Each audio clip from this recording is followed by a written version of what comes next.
Well, hello again. Welcome to Horror in Detail. Today we are going to share Wendigo encounter stories. First story. This story was shared by you/OKU9707, so credits to him. This is why I never hike alone. I've hiked a lot of different trails all over the US, but some of my favorite backpacking trips have been while hiking sections of the Appalachian Trail, mostly in and around the Blue Ridge Mountains. I have lots of other friends that enjoy backpacking in the same area, and we often swap stories of our adventures. Usually they involve wildlife encounters, getting turned around and temporarily lost, getting soaked due to a freak rainstorm and forgetting another pair of dry socks. Yes, this happened to me. Stuff like that. I've also heard some stories from fellow hikers and encountered a few things myself that unsettled me and stuck with me long afterwards. These stories have a way of creeping into my thoughts and haunting me on the rare times I hike alone. I spoke with a good friend recently who told me about a backpacking experience she had a couple of years ago. She's an experienced hiker and would sometimes go out on weekend trips hiking various sections of trail through the Blue Ridge Mountains. This particular time, she described the weather as being clear and cool with not a cloud in the sky. She had been hiking toward a favorite camping spot of hers that she'd been to several times before. She'd gotten a later start than she meant to that day, and the sun was starting to set by the time she got within about a mile of the spot. She said suddenly this heavy fog rolled in out of nowhere. She remembered it being odd, because the weather had been so clear a few minutes before that. Her visibility was limited to about 25 to 30 yards ahead of her, but she pressed on knowing that her camping spot was only about a mile further down the trail. The whole time she felt this sense of dread creeping up on her. Maybe a couple of minutes after this fog rolled in, she noticed what looked like the vague outline of an elk standing in the middle of the trail. Elk aren't uncommon in the Blue Ridge Mountains, but they can be a lot more dangerous than most people realize.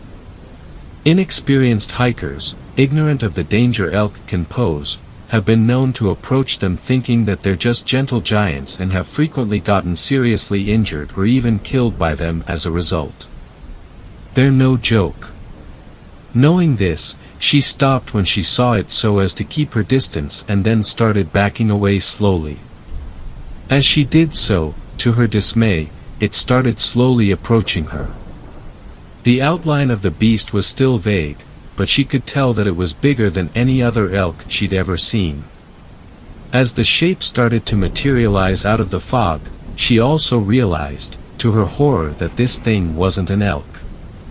She could make out the shape of the elk-like antlers and the vague shape of the muzzle and part of the body, but the thing that truly startled her was that the beast was slowly loping towards her on two legs. As soon as she saw this, she turned and ran.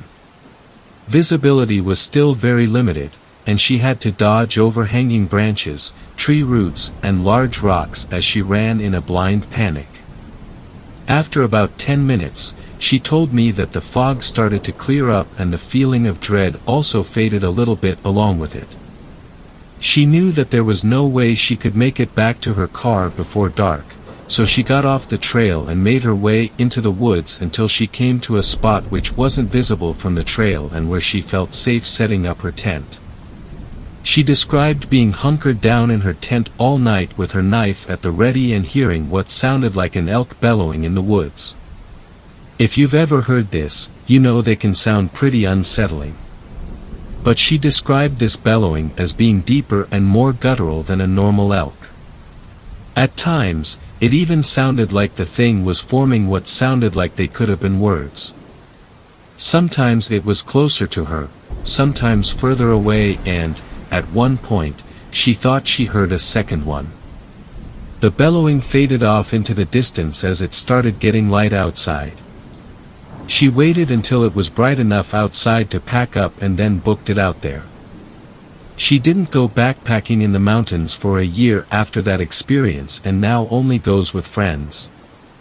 As I mentioned, I've heard some strange stories, but that still ranks among the oddest I've heard, and it still bothers me to this day. There's one that bothers me more, though, because it happened to me. My son is in Boy Scouts and I'm fairly involved as a leader in his troop. So, most of the time when his troop goes backpacking, I go too. On one of these trips, we just reached our camping spot after a long day's hike. There were still a few hours of daylight left, so after everyone had gotten their tents and gear set up, most of the boys took to exploring the area around the campsite. Another hour or so went by and this thick heavy fog rolled in. Everything went dead quiet. The birds were no longer chirping, the leaves stopped rustling in the wind. Total silence. Even the words we spoke seemed muffled by the fog. Along with that silence, I began to feel weighed down by this really oppressive sense of what I can only describe as offness. It felt completely unnatural. The other leaders and I were concerned some of the boys could get lost or hurt in this fog, so we called them back to the campsite and counted them off to make sure everyone was present and accounted for. The boys are taught to always have at least one buddy with them at all times. So we counted each scout and confirmed their buddy was with them. The last boy we got to was in a sort of panic. He told us his buddy, a younger scout named Adrian, had wandered off and, after the fog rolled in, was nowhere to be seen. Everything kicked into high gear after that. We told the boys to stay at the camp and two of the adult leaders stayed with them there while the rest of us went out looking for the missing boy. We had radios with us so we could communicate if we lost sight of each other. I decided to backtrack down the trail we initially came in on, in case Adrian had wandered back that way, and eventually came to a spot where I could make out his outline in the fog. As I approached him, I noticed his back was to me and he was standing stock-still facing the woods. I spoke his name softly and he seemed startled like he had been in some kind of trance. I asked him what he was looking at and why he'd come back down this part of the trail. He looked up at me with an expression that was a mixture of bewilderment and worry and told me that, when we'd first passed this spot while we were hiking in, he'd heard what sounded like soft laughter and voices deep in the woods. He came back to investigate thinking it must have been coming from another campsite. It made sense, but it didn't explain why he'd just been standing there staring. As I pressed him for more answers, he hesitantly told me that shortly after he'd started down this trail, the fog had rolled in. He wasn't aware that his buddy wasn't with him, he was more interested in finding out who was in the woods. When he'd arrived at the spot, he stopped to listen. As he had been standing there trying to see through the fog, he noticed a very tall, he heavily emphasized the word very, pale man peering out from behind a tree at him while also being partially obscured by the fog. As he stood staring, Adrian said he noticed more people scattered around the nearby trees also peering at him. Not saying anything, just peering at him with blank expressions. He said that one or two of them had made slow hand gestures like they wanted him to come over to them and he had suddenly felt very tired. That was when I'd found him and startled him, bringing him out of that trance-like state. I looked around and didn't see or hear anything. No birds, no insects, and definitely no people. There was just us and that heavy, oppressive fog. As I started to glance back down at him, I caught a tiny movement out of the corner of my eye. I looked up and for one brief moment caught a glimpse of one of the people he described. He was staring at us with a blank and hollow expression as he backed further into the fog and melted away. If you've ever been to an open casket funeral, you know how the person you're looking at in that wooden box looks so much different than they did in life. They look more like a wax figure straight out of the uncanny valley. That's what the face of that man reminded me of as he was engulfed by the mist. I stood in stunned silence for a moment. As soon as I snapped out of it, we hightailed it back to camp and I radioed the other leaders to let them know I'd found the missing boy. Eventually, the fog lifted, but the disquieting feeling I felt earlier remained. I still feel that same sense of disquiet whenever I think about that freakishly tall man and his blank, uncanny stare. It's stories and encounters like that that haunt me when I'm backpacking through the mountains and, just like the friend I mentioned earlier, I never go alone anymore. Second story. This story was shared by you/man, so credits to him. Been having weird experiences around my house. Could this sound like a Wendigo? First off, this is what happened last night that really freaked me out. I have a back door in my room that leads outside to my backyard. The whole reason I was even wondering about Wendigos is because I live in Native American territory, Blackfoot to be exact. My house is also kind of located more rurally. I'm very close to the woods/mountain range. Anyways, last night around 1 a.m. I had opened my back door for some fresh air since it was a bit stuffy in my room. I stepped out for a sec to smoke a cig real quick, and then probably about 50 feet away I heard something that I can really only describe as sounding like an Aztec death whistle, followed by 2 thumps on the ground. Yeah, that freaked me out, so I ran back inside real quick, lol. My cat, who was laying on my bed, looked absolutely terrified as well. Her eyes were huge and she was just staring outside. I turned on the lights and went to look, and there was nothing there. Note, there's no houses behind mine, it's just the woods/mountains. Not the first time something like this has happened either. From when I moved here I've heard tapping a lot at my windows and doors. Even once sounded like someone completely body slammed my back door in the middle of the night. In addition to that, I will occasionally hear whistling, but pretty faint whistling, at night. I always get kind of bad feelings over my backyard at night. I get oddly paranoid for seemingly no reason. Seems like this sort of thing is getting more common for me too. I'll hear this sort of thing a lot more often, and my little dog literally refuses to go outside at night to go to the bathroom. What does this sound like? I'm not really an expert, but I've learned more about Wendigos and it sounds a bit interesting. Third story. This story was shared by you/Born Beach, so credits to him. Something whispers my name in the woods. It used to happen now and again. I first remember hearing it when I was just a boy, maybe 6 or 7 years old. I'd been on a stroll through the woods with my mom and her boyfriend, cutting through the park to get to an ice cream shop on the other side of town. "Freddie," the voice said, quietly like a whisper. At the time, I thought it was just my mom's boyfriend, now ex, playing a prank on me. "What?" I asked him. He shrugged. Didn't say anything. The second time it happened I was 10 years old. My school wasn't far from the forest, and occasionally we do our physical education classes out there. This particular time, we were playing capture the flag. I was the flag keeper and exhausted from running, so I found a small spot away from the action to catch my breath.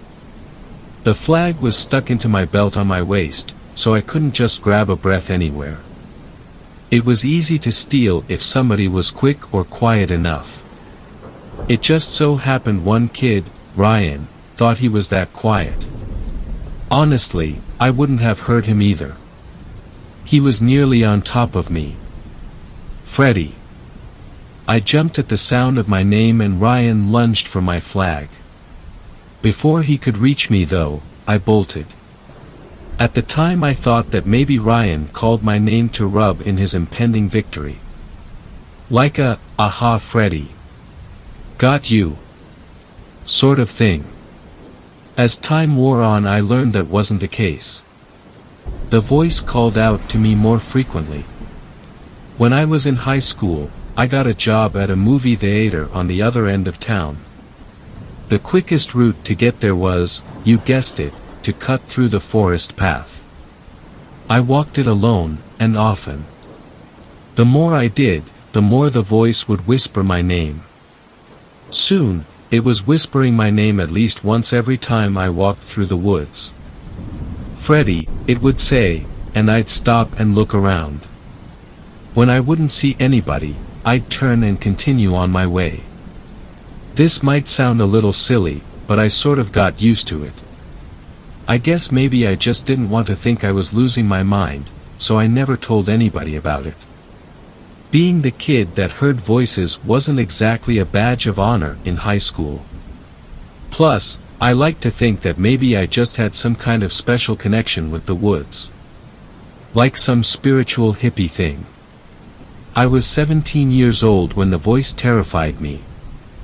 I'd been leaving a late shift at the theater, one much later than I'd ever done before, and had an exam I still needed to study for the next morning. As much as I didn't want to cut through the woods after dark, I didn't have the money for a cab and the buses had stopped running. So I went through the forest. I'd walked the path 1,000 times before, why should tonight be any different? It was quiet at first. Only the wind and the swaying trees greeted my ears. Now and again I would hear something moving in the brush, but it was always easy enough to dismiss as a squirrel or raccoon. After all, I was in their territory. They were probably surprised by me. My heart jumped at the sound of my name. "Freddy," the voice said. "Jesus!" I snapped, not expecting it in the dark. I took a deep breath and told myself to relax. "It's just you," I mumbled to myself with a chuckle. I walked for a few more minutes when I picked up on the faint sound of footsteps behind me. Was somebody else taking the shortcut? I turned around, peering into the inky dark of the forest trail. While the moonlight was enough to make out the path directly ahead, it was tough to see much further than 10 or 15 feet. I pulled out my phone and turned on the light, casting it over the trail. Nothing. Just wood chips and a stray candy wrapper. I pocketed my phone, pulled my jacket tighter around me, and continued on. This time I picked up my pace, moving at a fast walk. "Freddy," the voice said again, this time less airy, and more forceful. I ignored it, continuing on my way. I just wanted to get the hell out of those woods. It's hard to explain, but I'm sure you felt the same impulse now and again. The sensation that you aren't safe. I felt it in my gut. My body was telling me to leave as quickly as possible. The voice repeated my name, its tone shifting lower, then higher. It sounded unhinged, like an out-of-tune instrument. I'd never heard it repeat my name so often in such a short span of time. "Freddy," it sang. "Freddy. Freddy. Freddy." I broke into a run. "Freddy." It screamed, and footsteps thundered behind me. My mind went blank, my body acting on its own. I ran as hard and as fast I could. The voice screamed my name over and over again, its footsteps closing in on me. I shouted for help, my voice cracking. "Freddy!" It shrieked from right behind me. I pulled my phone out and frantically dialed 911. I wasn't sure any longer that I could outrun this thing, whatever it was. I needed help. Desperately. The phone beeped and I heard somebody answer on the other end. 911, what is your emergency? Something grabbed my shoulder. I screamed and whipped my hand around, connecting with nothing but air but managing to lose my phone in the process. Leave me alone. I screamed, throwing everything I had into my sprint. My lungs felt like they were on fire, but I knew the alternative of stopping would be far worse. I heaved breath after painful breath. Tears streamed down my face and my legs burned with exhaustion. I was going to die. I knew it. Then I burst out of the woods. I didn't stop to catch my breath. I didn't stop to look behind me. I kept running until I reached the nearest neighborhood a couple blocks away. That night I took the long way home, sticking to the best lit streets and only those lined with homes. The voice, whatever it was, didn't follow me beyond the tree line.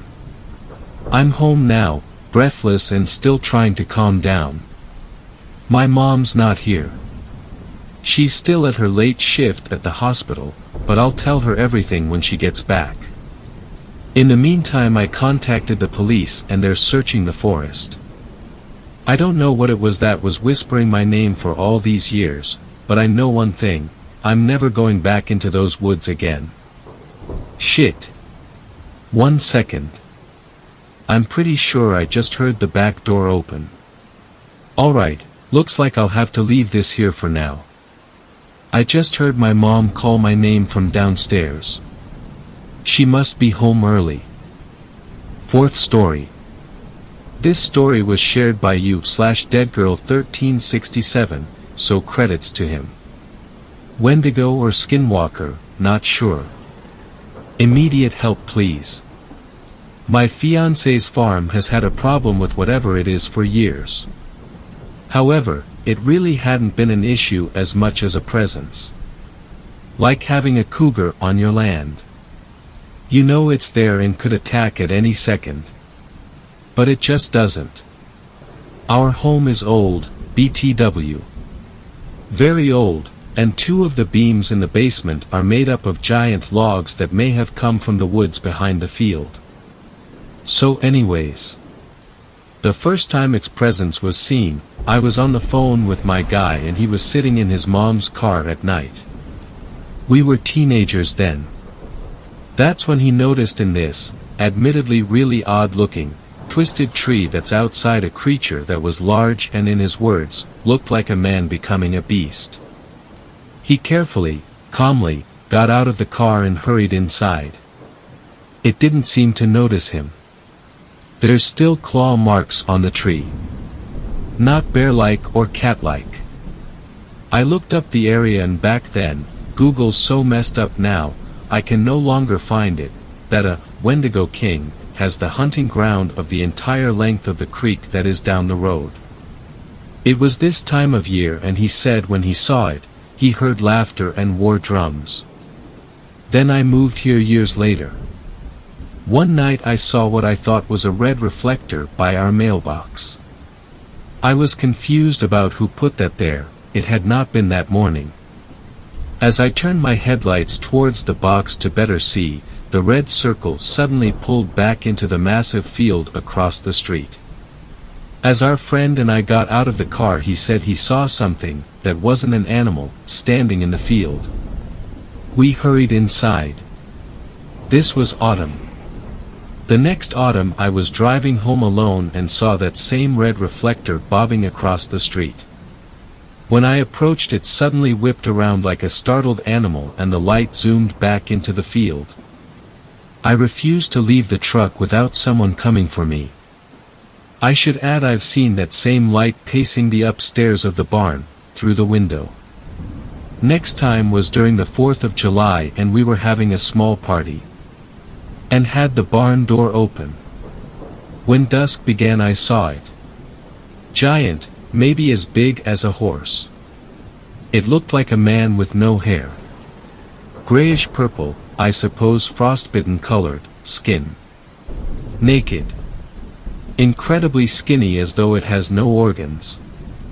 A big grin on its face which seemed to be either because its lips were forcibly pulled back over its mouth or perhaps it had no lips or cheeks. Big hands and feet, and no antlers. Walking into the barn like a wolf. Reminded me of something out of Bloodborne. Its eyes were black at the moment. I told my guy and he did not believe me as I was begging him to help me close the barn.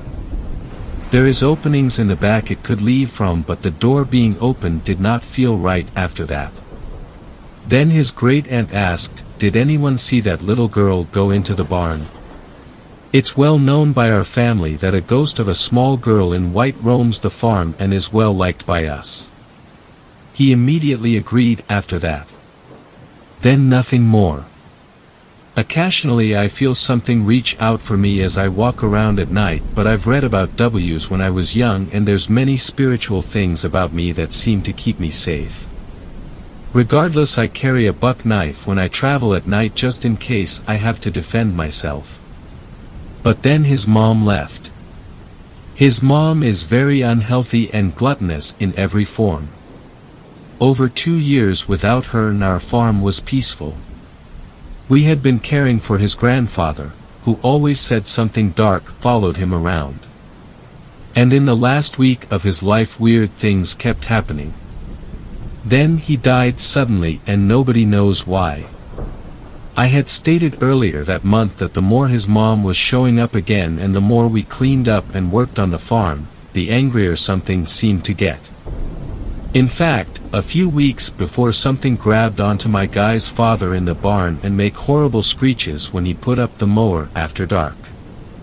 There was also one night the barn got left open by him, and as we were headed inside we heard the neighbors screaming. But my guy assured me that he hears them do that every few months. However, while the men sound like they're getting murdered, the woman always sounds fake. But I always hated their house because turkey vultures obsessively circle their plot, like a lot, sometimes 20. So then 2 nights ago, my guy had to help his mom, who's now situated herself into his grandma's home like the parasite she is, for almost 2 weeks. Things had been feeling peaceful, and earlier at day I had been hoping that Grandpa captured the creature inside his body and it was going to be killed when he got cremated. Well, then they heard the lady neighbor screaming. Repeatedly. Inhumanly. From our pond. Before that they thought they heard a sound like a cat growl as well. Well, now his dumb mother is going around personifying it as she and saying she's a witch, but that she's nice and spoke to her and she don't mean no harm. I've been a practicing white witch my whole life. That is an evil spirit. She's a fool. Furthermore, as she was blabbing that to my boyfriend's sister who was driving home at night, a deer suddenly exploded out of nowhere and destroyed her car. This sister was wanting to inherit the land around the pond. Mid-May we had also had a deer jump in front of us so fast it seemed impossible. Biggest deer I had ever seen and impossibly beautiful looking. Thankfully many people stayed with us while the cops got there. But ever since she had been visiting the last month, worse and worse things have been happening. Which brings me to today. To me, myself. My guy was gone early today to help his uncle out. I was sleeping alone for the first time in months. I had a nightmare.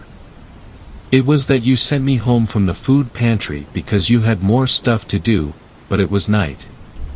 So I parked near next door because the food was for them and got out, and suddenly your mom came out from behind the house and was talking to me, and I was just trying to get done quickly. But then I realized the whole time she was over I couldn't quite make out her face. So I started turning my flashlight onto her, and your mom was like, "Oh, honey, now you don't want to do that." And when I did, it was like seeing a refracted shadow. Like behind this vague silhouette was the appearance of your mom's hair and hands and feet, but the shadow was in front with this incomplete appearance of her in the back.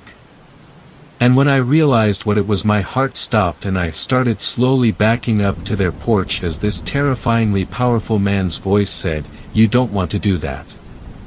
Before my head erupted with terrifying music and that voice laughing maniacally, enough to drive someone insane.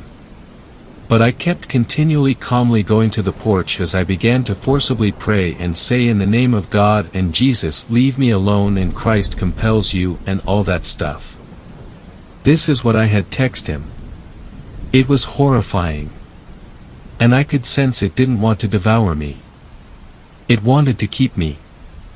I said I was a practicing witch, but I also have been confirmed as a Catholic, and I have a belief that's parts of every old religion and some of my own beliefs that I've formed from things I've been witness to. I awoke feeling like something was at my back. But my oldest cats were laying on me. Defensively. They're all still laying in bed with me and had not really in a long time.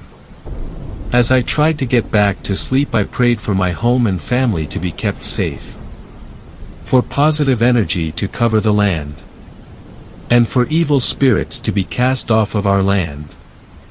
Over and over and over until I finally fell back to sleep and had no more dreams. I have the most knowledge of mythical beings. I sing many songs while I work outside, including Cherokee songs. I work the land the old-fashioned way. I respect the land. Animals love me. And I've always felt that my soul is very, very old. Like it's been recycled for many lives. People always have called me a godsend as well because I'm at the right place at the right time to help. I don't quite know what it wanted of me, but it didn't work because I'd previously been visited in my dreams many times by a demon who insisted my soul belonged to him, only for me to deny him each time. This being when I was only a teenager. What I need is help to keep it off our land. At this rate my guy's mom is going to be killed by it. Or bring it closer to us all with her horrific miasma of an aura. I was already planning on planting sage and smudging the house as well. I've previously done so before. But if there's anything else we can do, I'd appreciate it. Any help at all. And I also know its hunting ground is indeed as vast as the creek is because a coworker who lives at the other end, we're near one ending point, caught it on video when he was walking at night and showed me. Its eyes looked like the red reflector I kept seeing. It seems to like to rest in our barn. But it's always been that we leave it be and it leaves us be. Please help. I downloaded the app so I can easily check back. Only serious answers please. I know there are skeptics to many things, I respect everyone's opinions and personal beliefs. But this is very serious. Also I should add that as far as I know there are no reservations around here at all. But that his great-grandfather was part Native Americans. Do not know what tribe. Thank you for any assistance. This has been over the course of roughly 10 years by the way. Fifth story. This story was shared by you/freespirited92, so credits to him. Wendigo in New Hampshire. Husband and I had a weird experience. We live in NH, on 5 acres of property. Moved here last year. My son and I always walk on the property, half cleared, half wooded trails. The past month our walks have felt different, just a weird sense I have felt. Cat has also been heightened in behavior, not that it is relevant. Since that feeling, I've started keeping closer to the house. Last week I went out in the afternoon, was hearing animal noises, odd for the time of day. I thought I saw a deer in the woods, but in the past month all animal sightings which used to be daily, deer, turkeys, fox, had subsided. So I thought, oh maybe deer are back. Told husband about it, and we just figured we'd keep an eye. Forward to yesterday, husband and I put our son down for the night, and while in the from room, we hear what sounds like coyotes, but high-pitched, more amplified sound than we had heard before. Not a usual noise. Didn't think much, until husband went to lock up for the night. He does a quick yell of my name, we both look out the slider door, and see a large figure out at the tree line. Husband grabs gun and flashlight. As soon as that clicked on, it was gone. The only image we saw was probably 7 foot tall and lanky figure, upright, and all dark, as the moon was under clouds. We basically had our stomachs drop. I am now not going outside with our son, far at least, and have saged our house. Could it be Wendigo? Mother-in-law jumped to that, apparently she heard folklore growing up. Sixth story. This story was shared by you/Kira Jasmine, so credits to him. The Wendigo Runner. It was 2 a.m., we were coming back from a long trip. We, being me and my friends, Jack, Gail, and Tim. Jack was driving while we were resting, but I could never get comfortable, so I ended up staying awake and talking to Jack most of the time. I remember we got pretty silent, so she turned on the radio and let me play some music. I tried to keep the music gentle since the others were sleeping. As we were driving down the highway, it was abnormally empty for being 2 a.m., we were near a factory that lets out last shift employees around that time, so we thought there would be a little more traffic. Guess not. I was just resting my eyes when I heard Jack step on the gas. I looked up and saw the form of a Wendigo run across the road, and I knew Jack had seen it as well. It didn't help us that we just got back from a paranormal adventure to some haunted places. Neither of us talked, but both of us saw its form, though very dark and blurry. It had long, lanky arms and legs. It looked a lot like a starved human that had somehow mutated into a monster of a sort, and since Wendigos are pretty common this time of year, there was no mistaking it. Brushing off what we had witnessed to calm ourselves down, not too further ahead there was a body in the road. I remember telling Jack to just run it over. I've seen this scenario play out in my head about 100 times and it always ended bad. The others woke up when we stopped and began panicking. We got Gail to get out and see what was going on. It wasn't too long before he motioned us to come out, but he didn't see what Jack and I had, so we were a little more cautious. When we got out, I heard some slight moaning coming from the corpse when it moved. As I got closer, I realized this corpse was actually just barely, alive human. I couldn't really tell the gender because in appearance, their body was gruesomely mangled. I could see parts of their intestines hanging out and their face was scratched and bruised. There were bite marks on their side and they were covered in the same blood that had pooled in the spot. Most of their clothes were torn but baggy enough that skin had barely shown. I thought they were dead at first, but when the body moved slightly and groaned, the first thing to come out of my mouth was, "Do you need help?" They did it, is all I heard. I was beginning to realize the situation and panicked. I turned to the others. Tim had took a spot over on the side of the road and Gail was in shock. I knew Jack the most, so I snapped him out of the blank face he gave and asked him what we should do. "I'm not sure, man. We should probably call 911. I glanced at my phone, no signal. I called over to the other two, they both said they had none either. What do you do in this situation? We had no idea where to go from there. I started looking at the wounds to see if I could help at all, but there was no chance of this person surviving. There was a lot of groaning when Jack and I had picked up the body and moved it as gently as we could to the back seat. Some more of the stomach had exposed itself, so we covered up the body in a blanket. Jack and I got in the back and sat there. Tim and Gail moved to the front and started heading to the nearest hospital. "What's your name?" Jack asked. The body had responded with, "Sam." In a very hoarse and low tone. I had wondered if their lungs were collapsing. They began to spit up blood. I grabbed a jacket and wiped the blood off their mouth with a sleeve.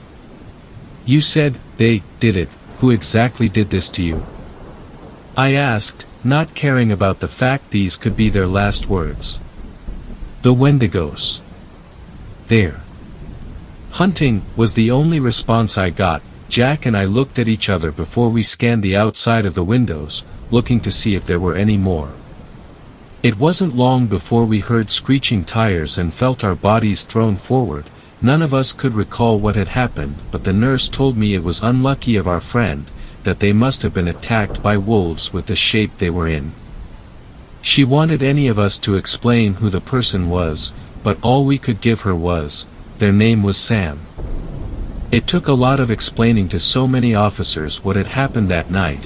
We were even close to being charged with murder, but they had decided it was an animal attack. Apparently when the car crashed, their body had flung out through the windshield and rolled 10 feet from the car, killing them instantly.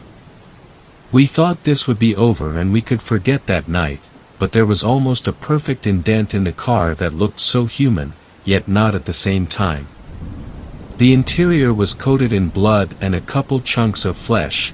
We never really saw it again except in the papers. Were the things we saw really Wendigos? I'm not sure, but whatever they were, they fit the description perfectly. Now that I think back, Sam had said they were hunting. Were they hunting us? There's still so many unanswered questions, but the whole deal still makes me sick to my stomach. I'm only telling this story to see if anyone has some insight about what really happened out there, or if there's any other attacks that have been reported. 7th story. This story was shared by you/PRZ1VAL77, so credits to him. Wendigo Hill. The following account is 100% truthful and took place at 3 a.m. on October 31st, 2020. My friends and I always go on walks together past midnight. In the woods, along the roads, anything. We usually have 4 people, but this time Ben, the guy whose house we were staying at, could have 6 people over. So the 6 of us walked along the road to this Verizon tower on this hill. The stars look very nice up there at night, so we always do it. We get halfway up the hill and we're feeling uneasy. It's a full moon on Halloween after all.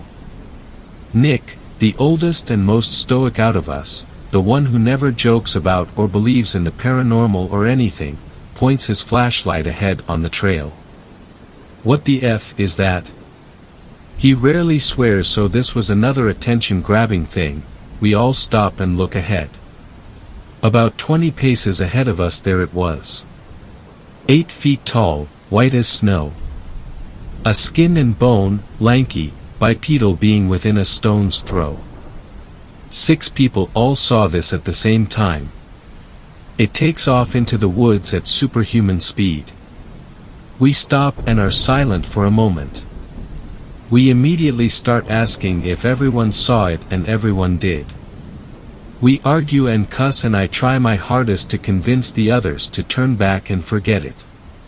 But fearless Ben, who doesn't believe in anything, begs to push on. We do. Now I've cut down a lot of trees in my day, so I know what it sounds like when one falls. On the continuation of our voyage, less than a minute later, a tree slams to the ground on the side of the trail. It didn't fall, it was pulled down with force. We stop and argue. We push on. A minute after that, we hear a rustle and a loud, painful chirp from a bird. We make it to the tower and look around us. The top of the hill is mostly devoid of trees, so we look down at the path where it ran. Ben is still trying to convince us he isn't afraid. We decide to run the half-mile back down to his house. We get there and Ben starts crying. He has never ever believed in anything his whole life. But he saw something up there. We all saw something up there. I still see it sometimes when I close my eyes. We've gone back up there, but we haven't seen anything. I've done a lot of research into it. I have no doubt in my mind it was a Wendigo. 8th story. This story was shared by you/Cationator, so credits to him. The Weirs Beach Wendigo. Before June 28, 2019, I was an avid urban explorer.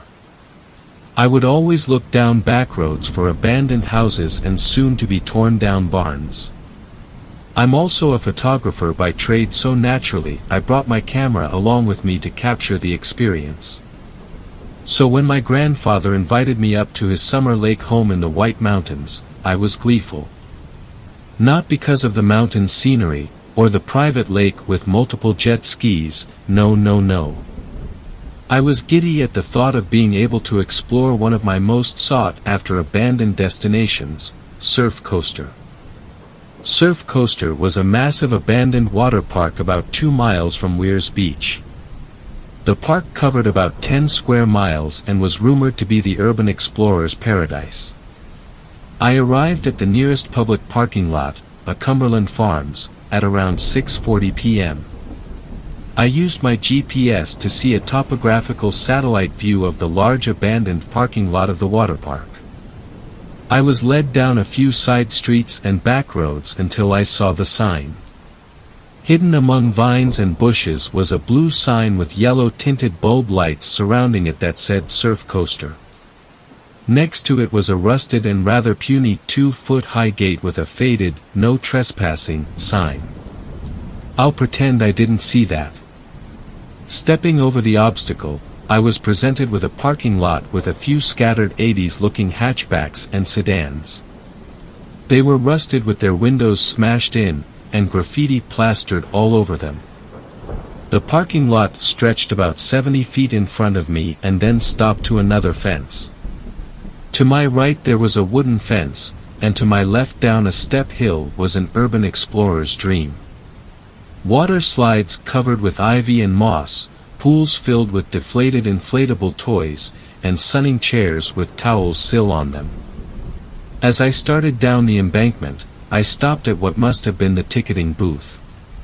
Inside the ajar door was a small room consisting of a chair with a comb on it, an open cash drawer underneath the counter and a roll of tickets behind the chair. As I stepped inside, I noticed something in the open cash drawer. It was money. Water-damaged money. I gently picked up a 50 and held it up to the golden hour sunlight to see the blue security strip running down the bill. It was real.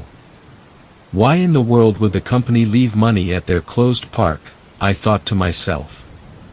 Placing the bill back in the drawer, I continued down the hill.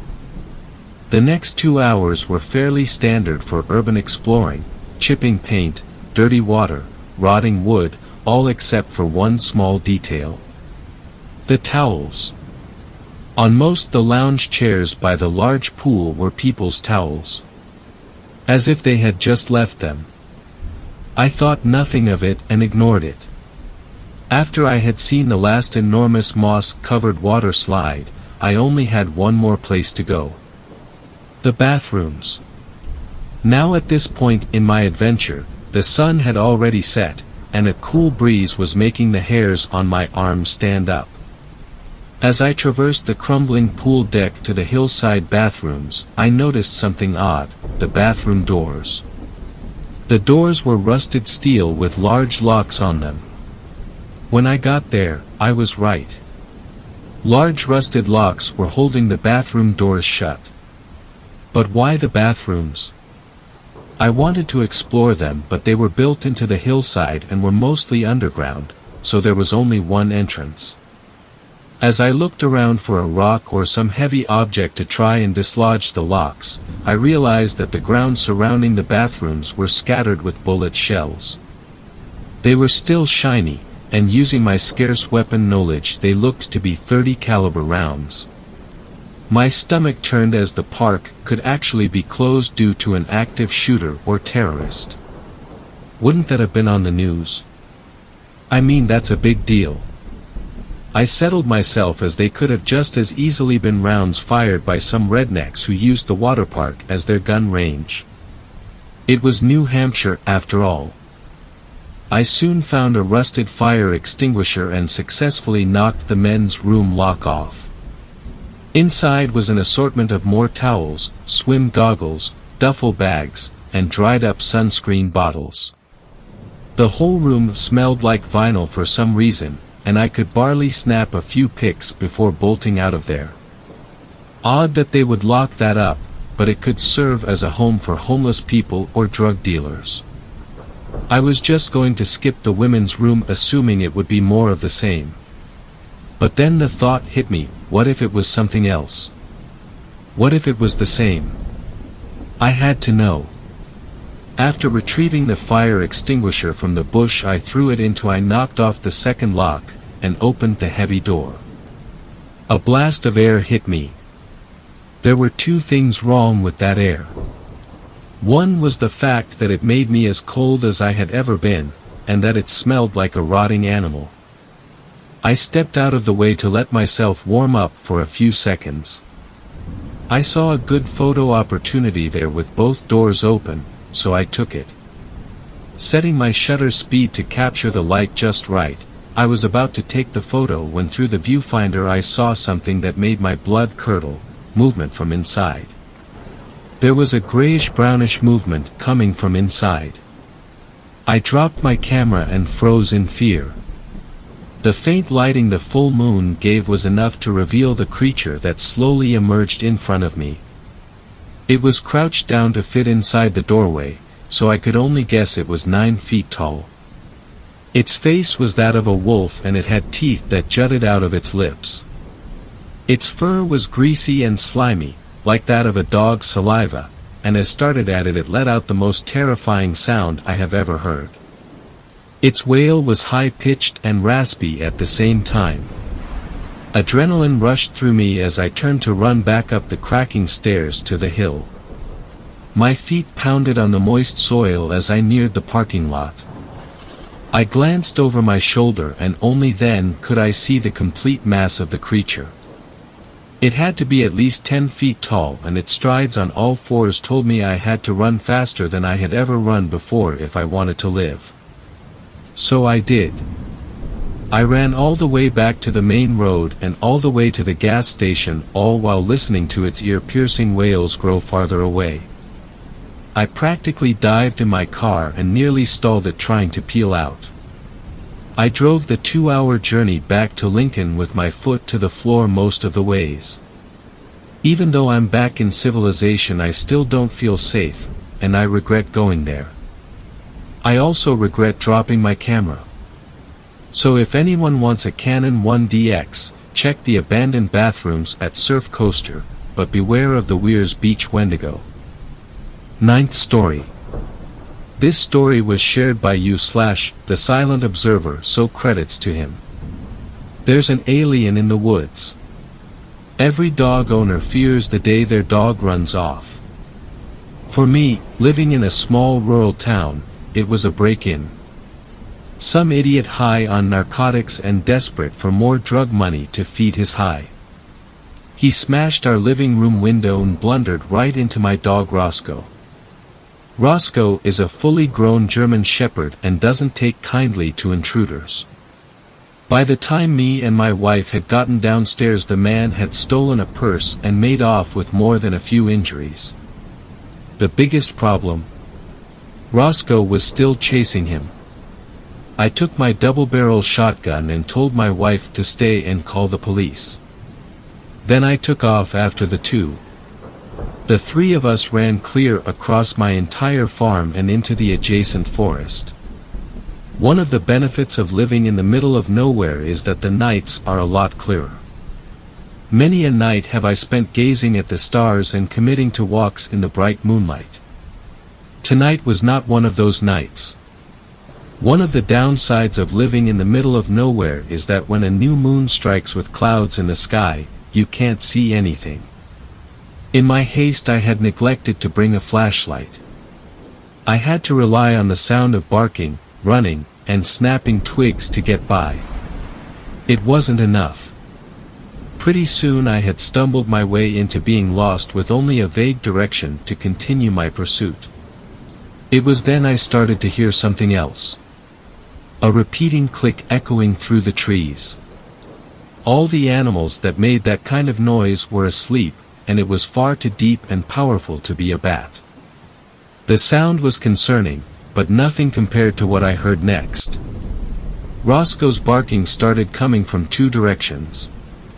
It was unmistakably his voice, both of them, but one was moving fast. Even with the trees in the way I could tell this thing was moving at least as fast as a fully grown elk running through an open field. Roscoe started to respond, and after a quick back and forth the panicked intruder started to catch on. I can't even imagine what his coked-out brain was thinking at the time. 2 dogs. After a botched robbery. It was no surprise when he began to shout profanities, but those profanities were cut off almost immediately.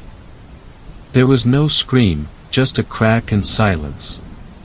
My dog had a very different reaction. His aggressive barks had turned fearful, but Roscoe too went quiet after a yelp and a thud. As for me, I was angry.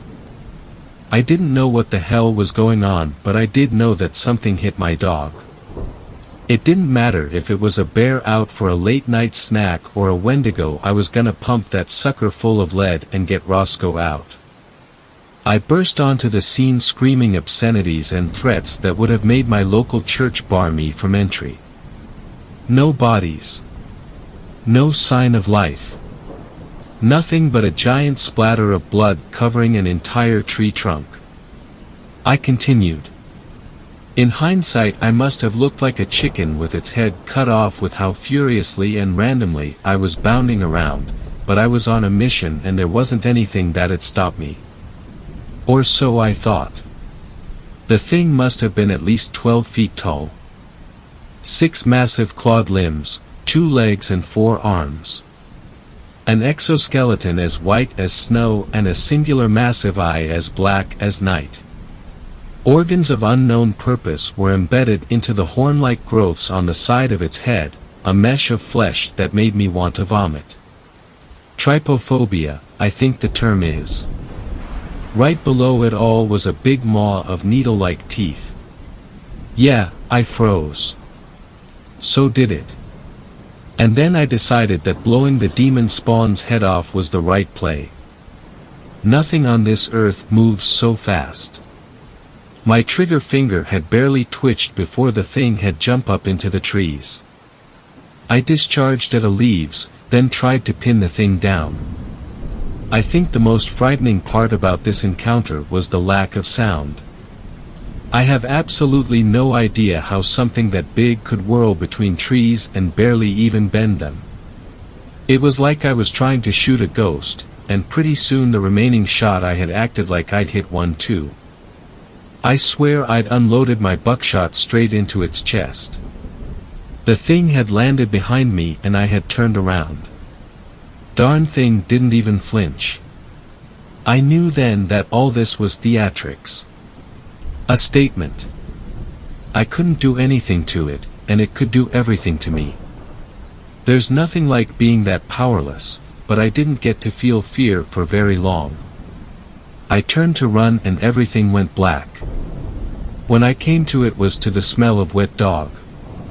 Roscoe was cuddled up right next to me looking like he'd taken a dip in a lake.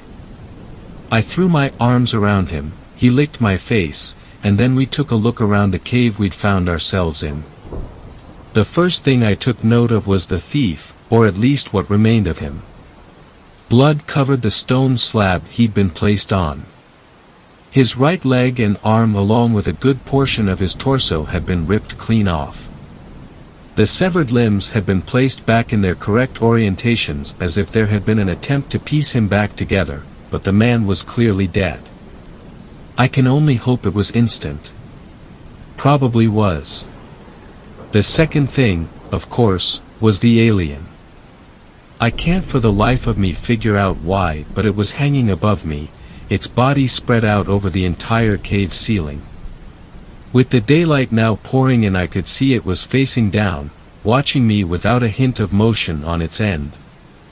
We just laid there, myself on the ground and it on the ceiling, staring at each other for what had to be at least 10 minutes. I got a good look at the thing in that time. One of the most striking features of the creature was its shell carvings. I couldn't see them in the panicked state I had been in, but now the alien symbols and pictographs were laid bare. There were 2 that stuck out to me. One of an alien in ceremonial robes anointing another of its kind in a backdrop of blazing fire. The other, a human riding a dog the size of a horse and toting a lever-action shotgun. No. I have no idea. After an eternity of wondering if the thing was conducting some alien mating ritual, it finally moved from its statue-like state. Its mouth said something, a long sentence. I could only pick out a few words. The bargain. Death. Heresy. The kind of words that can shake a man to his very soul. Far from reassuring. What confused me more, however, is that there were clearly other human languages dotted throughout. I could tell the alien spoke with a confident fluency, but what he was saying was a patchwork of foreign and understandable words. Variable word spam, if you will. I just asked what the actual hell it was in return. After a bit of back and forth, the alien caught on to what I was saying, and in a perfect mimicry of my own voice mused about me only using one aspect of human common. It then apologized for the thief's death, stating that it was used to humans being more sturdy. I had no idea what to say, but it didn't seem to want me to say anything. It slowly climbed down from its perch, never breaking eye contact as it did so. The alien cleared up who the intruder had been, clearly making sure he hadn't been a friend of mine, before asking me a favor. Keep people from snooping around. Apparently it had deduced I was just some random Joe and didn't see a point in being hostile. It would let me go as long as I promised to dissuade people from poking about in its territory while it acclimated to old Earth. Yeah. Old Earth. Seeing no other option, and wholly incentivized to not let anyone near this thing, I agreed. The alien then reached across the cave with its long arms and picked up my wife's purse from behind the stone slab. I noticed it was speckled with blood and dirt as it was dropped into my lap. Roscoe smelled it, seemingly not even bothered by the giant in front of us. The specter said that it had been told long ago that warm water and dish soap would do the trick, then sent me on my way. When I got back, I learned pretty fast that a good 9 hours had passed since I'd run off into the forest. I told police that I'd shot the guy, but he'd gotten away, dropping the bag in the scuffle. Then we both had encountered a late-night bear. Yeah, it raised some eyebrows, but it worked for the time being. My wife knew better, of course. That woman always could tell when I was spouting malarkey. I just don't know how to tell her there's an alien living in the woods. I'd sound nuts. It's really put a healthy dose of concern in her mind, and now I can't get away from the questions. Roscoe is just going on like nothing happened. You'd think with someone breaking into our home he'd be a bit more alert, but no. He's completely aloof to an unnatural degree. And the bag. Oh, the bag. I washed the thing. Wanted to do it personally, partly as an apology to the missus. It had a note inside. Call me heresy. It was scrawled in perfect cursive. Now when I look out into that forest, I can't help but feel like heresy is staring back at me. I've got every question in the world and no answers. If I try and tell the government, I'll be labeled as crazy. If they believe me, they get ripped to shreds before I meet the same fate. If I don't do my newly found job, I go missing.